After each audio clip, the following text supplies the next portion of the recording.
Good afternoon সবাইকে। আর আজকে দেখো দুপুরবেলা হঠাৎ মনে হলো যে সকালে তো একরকম পর্ব হয়েই ছিল, রান্না হয়েছিল, বড়মশাই খেয়ে গেল, অফিসে মেয়েও স্কুলে গেল, আর তারপরে মেয়েকে স্কুল দিয়ে এসে পুজো টুজো দিয়ে তারপরে রান্না করব ভাবছিলাম, বাকি রান্নাটা আর কি। তো কী ইচ্ছা হলো, আর রান্না করতে ইচ্ছা হলো না, সব ফ্রিজে তুলে রাখলাম।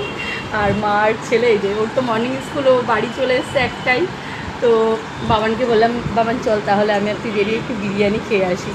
আর রান্না করলাম না, আর 3 দিন পর, মানে 3 দিন উপোস গেছে, তো আজকে আর ভালোও লাগছে না। তো চলে এসছি, দেখো এই দেখো বিরিয়ানি লাভার, যে বাবানের আর এই যে আমার।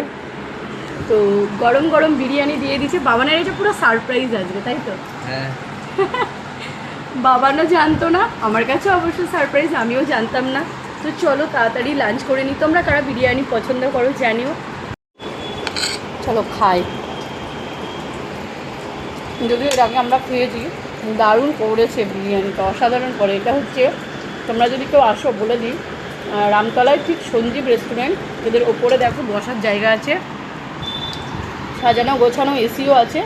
তো মেয়ের জন্য একটু মন খারাপ লাগছে, কিন্তু মেয়ে আবার বিরিয়ানি পছন্দ করে না। আর এই দুপুরবেলা আর ও কী খাবে, মানে আর ও তো স্কুলেও গেছে, স্কুলে আজকে ওদের ওরাল টেস্ট আছে। তো মেয়ের জন্য রাতে ওর পছন্দের কিছু খাবার এনে দেবো।